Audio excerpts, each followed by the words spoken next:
Bienvenidos al Bibliófilo. Hoy les traigo una novela histórica a la cual se le pueden hacer gran cantidad de críticas, pero extrañamente parece que al final la historia resultó muy bien.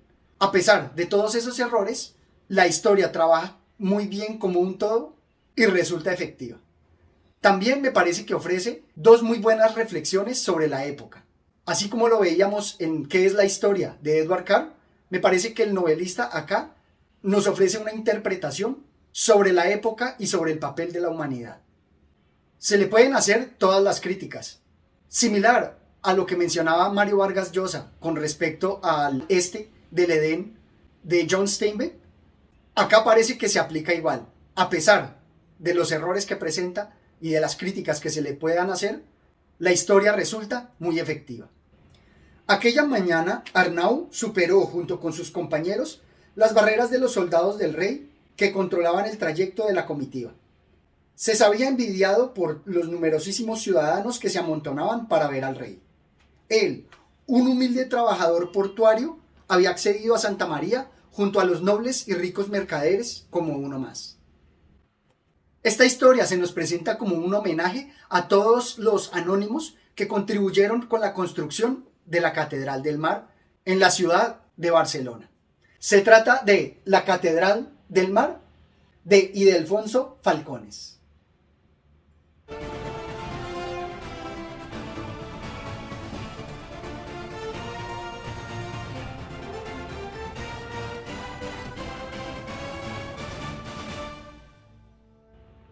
Esta historia, ambientada en el siglo XIV en la ciudad de Barcelona, nos presenta la historia de Arnau, contándonos de sus padres, su vida y todos los cambios en su destino que tuvieron lugar. Me parece muy efectiva la forma como el autor presenta los capítulos, todos enlazados con la servidumbre, propia de esta época feudal, y que nos invita a la reflexión porque la servidumbre no se da solamente en el campo, en la ciudad, sino que él la pone también como un elemento del destino. Me parece muy curioso el nombre del protagonista, Arnau, porque está muy relacionado con otra de las novelas históricas que leí sobre la trilogía de las cruzadas de Jan Guillou, donde su protagonista era Arn, por lo que me pareció muy curiosa esa coincidencia. En lo que respecta a la narración, me parece que el autor logra presentar todos los hechos históricos de forma muy fluida y a través de los diálogos hacer las descripciones de la ciudad, de las construcciones, de los edificios, de las costumbres y de las creencias. El autor logra enlazar los hechos individuales del protagonista con todos los hechos generales históricos que suceden. Y una de las posibles críticas que se le pudieran hacer, pero que también resulta efectiva, es que él no se complica con las fechas y solamente nos va a presentar las fechas en los grandes cambios que nos presenta de la historia.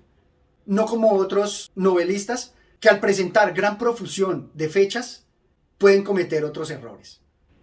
También se logra percibir como esa obsesión que tiene el autor con atar cabos. Nos va presentando varios personajes y a lo largo de la historia trabaja con los mismos personajes que aparecen constantemente en diversas épocas.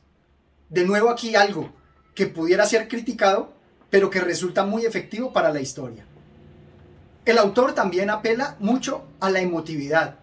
Parece que es muy calculada y de forma similar a la película Corazón Valiente nos va a presentar toda la indignación que se presenta con respecto a los derechos de los señores feudales por la pernada. Más adelante vamos a ver una reflexión que me sugirió esto. El autor también nos va presentando distintas perspectivas desde la económica, la religiosa y la política, de forma similar a como nos va mostrando que se va formando la catedral, donde las nervaduras van a finalmente unirse en la clave. Y en esa clave está el personaje, Arnau. Y esto me lleva a otra de las críticas que de forma similar a como Thackeray criticaba al gran novelista histórico Sir Walter Scott, donde el protagonista o los personajes se codean y les suceden cosas tan grandiosas que siempre los pone en el ojo del huracán, que siempre los pone en situación privilegiada para el desarrollo de los hechos históricos, como acá. Dicen que venció un veterano a quien todo el mundo temía, explicó, y Eiximen de Esparza, el escudero del rey, lo reclutó para su guardia personal. Tiene un lunar junto al ojo, lo han entrenado para usar el puñal, ¿sabes? Desde entonces ha competido en varias peleas más y en todas ha vencido. Como les digo, acá se le aplica la misma crítica. Y es que el personaje principal, a lo largo de su desenvolvimiento, lo acechan grandes tragedias, pero también él está adornado de todas las virtudes.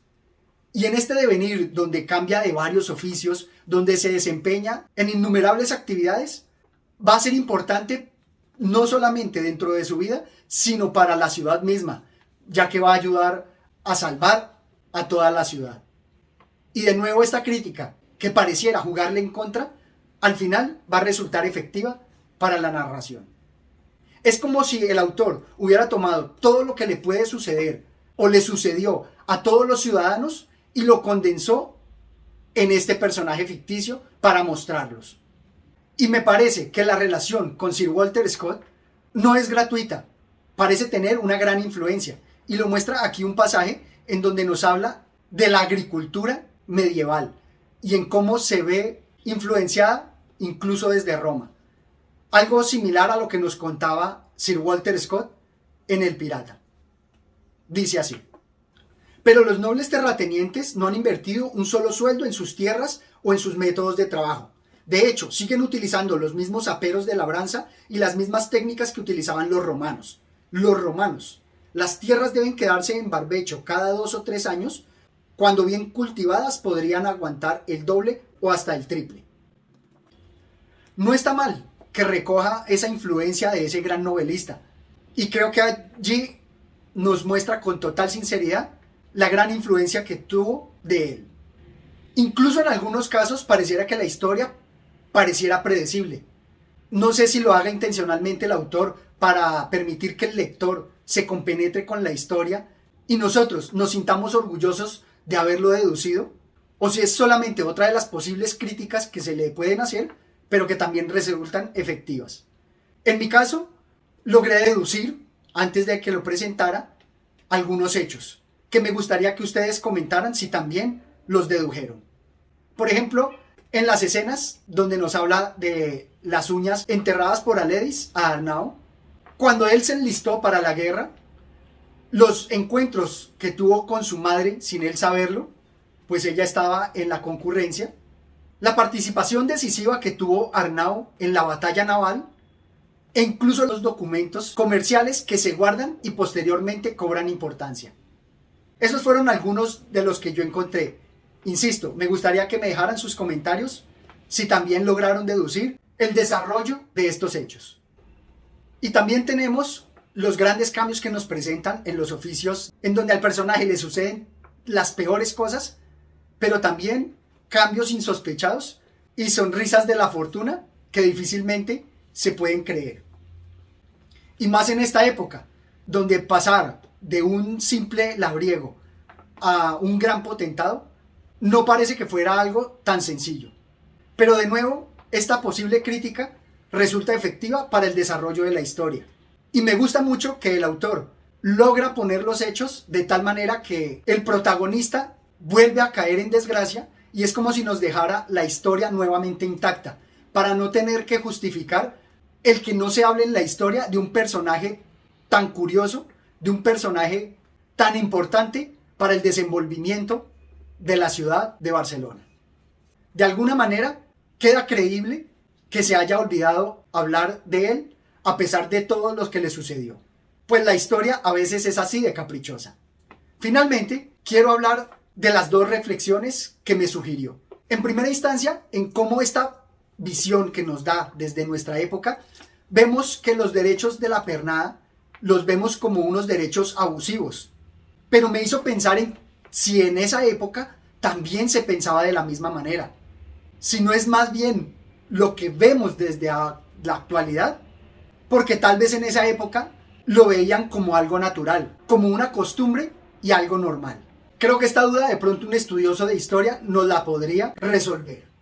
La segunda reflexión que me invita es en la importancia de las masas, la importancia del desarrollo del ser humano, no a través de los individuos, sino con el trabajo mancomunado de toda la comunidad. Y por eso él nos habla aquí de todos los anónimos que ayudaron en la construcción de la catedral y de la historia de la ciudad de Barcelona.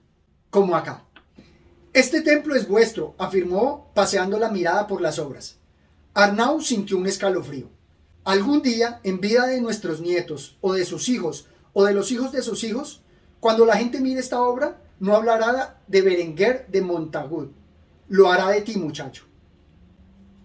Porque nos habla aquí de todos los vastallos que ayudaron en el traslado de las piedras en la construcción de la catedral.